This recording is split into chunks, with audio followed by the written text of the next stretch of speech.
Hello, everyone. This is MC Deck Discussions, and I'm Abby Small. And I wanted to go over some things about the new. I didn't watch the video. I'm just going to say that up front.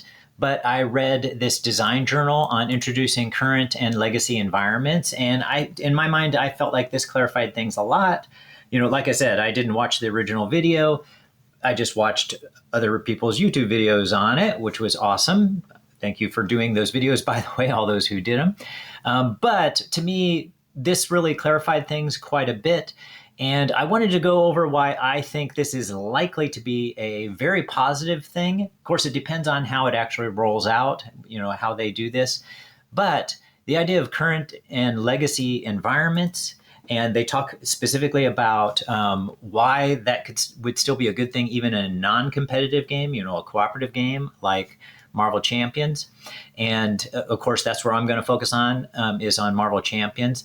And to me, to see the positives about it is both by reading where they talk about that part. So if we scroll down into the article, first of all, if you don't know, you watch somebody else's video to get an update on, what's going on with current environment versus legacy environment.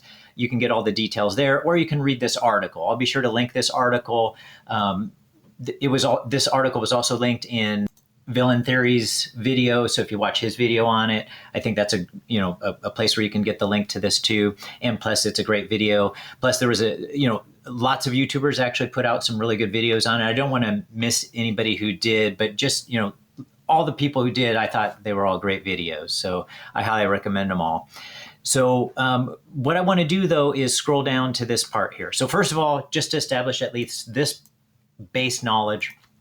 So the current environment will consist of the core set, any other evergreen, so perpetually imprint expansions, as well as the newer expansions that have not yet been retired. So in practice, this should be approximately 2 to 3 years worth of active expansions. I think that's important. This amount of time is an important amount of time in my mind, and I'll explain why in a little bit.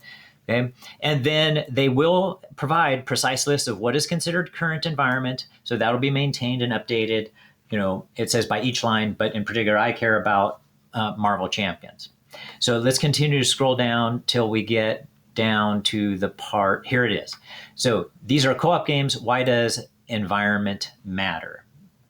So I'm going to go through the points that they make in this article and then say where I have seen this elsewhere that has been important to me, that has made a huge difference in another game that I played even longer than I played Marvel Champions. I played Marvel Champions since it came out, but I played another game called Magic: The Gathering Puzzle Quest. So there is Magic: The Gathering, of course, is a well-known game, probably by most people watching this video. But Magic: The Gathering Puzzle Quest may not be so well known. It's an app game on the phone. I have played that game almost every day, at least a little bit, since 2017. So I've been playing that game for quite a while. And there are things that make that game attractive and replayable and constantly new and fresh. And what makes it new and fresh is the fact that there is a current environment versus a legacy environment. And the advantages that they talk about here are exactly why. So I want to go ahead and bring up these points. So let's go ahead and look at some of the specifics that I'm going to really care about. So first of all, these are items I don't care about that much, but I actually think there's still good points that are made. So I'm going to go ahead and go through this. Okay. So first of all, the idea of set rotation, right, where you have a standard environment that lasts for a couple of years. Okay. Anybody playing competitive TCGs knows about that. In my mind, I always saw them as cash grabs, frankly. But I don't see it the same way when I'm playing Magic: The Gathering Puzzle Quest, and maybe other people don't see it as a cash grab either when they're playing their competitive TCGs. And maybe for the same reasons that I don't think Magic: The Gathering Puzzle Quest feels like a cash grab when I play that. Partly because I play the game, I've played it virtually for free almost the whole time that I've been playing it, just throwing some money their way once in a while to support the company who's been supporting the game. So in here, so the benefits in the previous section, that retailers don't have to stock older sets after they have rotated. So that's important as far as keeping the game available in stores. New players don't feel like they need the older cards to get into the game. So those of you who have probably started the game more recently, I'm guessing felt that need. I've seen that in a lot of comments where people say, oh yes, I bought everything up to this point, or oh, I'm working on buying everything. And feeling that need to buy everything, I think is a big ask the longer the game goes. And then they also talk about competitive balance here, which in my mind would go to instead cooperative balance. I'm not sure how to phrase that, but one of the ideas here is they give an example and they say, suppose you're playing Arkham Horror, but we can imagine, I think, cards similar to this in Marvel Champions, anybody who's been playing for a while. And let's say you have a card that has a resource cost of 1, and it's an action. It deals 3 damage to a ghoul enemy at your location. Is this a good card? And as some of you are probably thinking, well, it depends entirely on the environment, whatever the current environment is, or not current, whatever environment is you have defined. Okay, so you have to compare that to other 1-cost event cards that are available.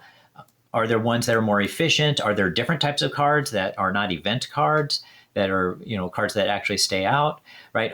How many are ghouls even involved in the game at that point? Right? So do you care? So if ghouls aren't involved, then you don't really care about defeating them much. And so in my mind, just to define that a little bit, when you have a current environment such as what this is talking about, in that current environment, you might establish that there are quite a few ghouls, and so a card like this can be really valuable.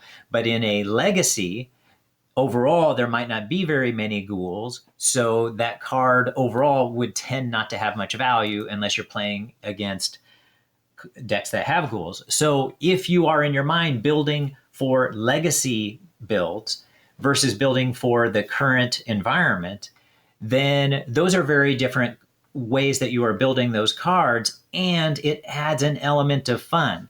So what happens in Magic the Gathering Puzzle Quest, very similar to Magic the Gathering. In Magic the Gathering Puzzle Quest, it's been like about every 2 to sometimes 3 years before they define a new set. They kind of, the old stuff goes to legacy, and I can continue to play those legacy games as much as I want. But the truth is, I have a lot more fun developing new decks, because the new current environment really defines what is effective using those more current cards. And so when I limit myself to those newer cards that are in the last 2 or 3 years, I'm able to build different things. And especially for somebody like me, who's, so a lot of you probably heard the whole thing about a spike player versus the other two.